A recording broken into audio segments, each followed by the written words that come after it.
to the different combinations and permutations coming in from the rupee as well as the macro data that we got earlier in the day? I think the entire rupee depreciation will to some extent prolong the pain period which we are going through as a country. So of course, to some extent, rupee depreciation leads to extra export competitiveness. But as what we all know, we are more dependent on imports and they are more sticky in nature.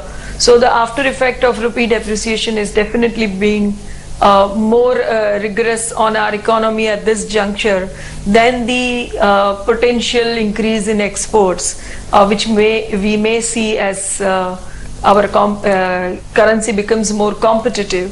And in the process, there could be some casualties in forex side with some banks, with some mid-sized corporates, some large corporates. All that will keep coming out as the time passes.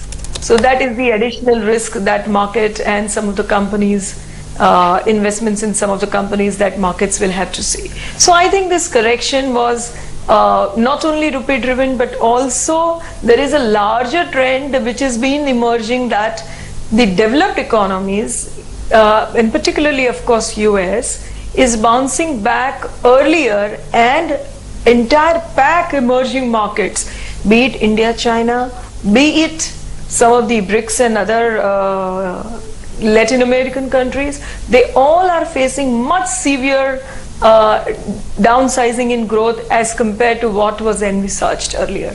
So I think there is this twin thing which is being played out currently. Okay, hi Amisha, good afternoon. Titan has lost 30. To some extent changes for the time being the nature of the business, which is where they were generating just free cash flow. I think now the cash flow will get going into their working capital, into their operations. That will have its impact on ROE, ROC, that will come down. And of course, because of the slightly higher interest, the earnings will also come down. So most of them at 200 when it is going at something like 17, 18 times 2015.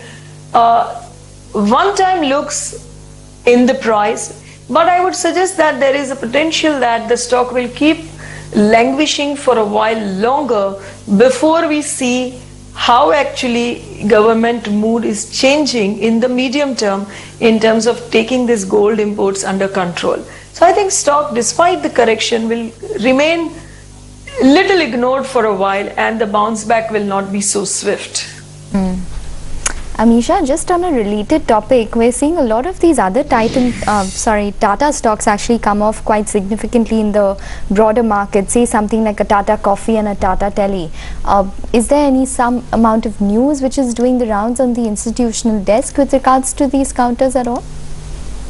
No, Tata Coffee, I have missed out as to what is the development which is causing such a big correction. I have not yet come across that.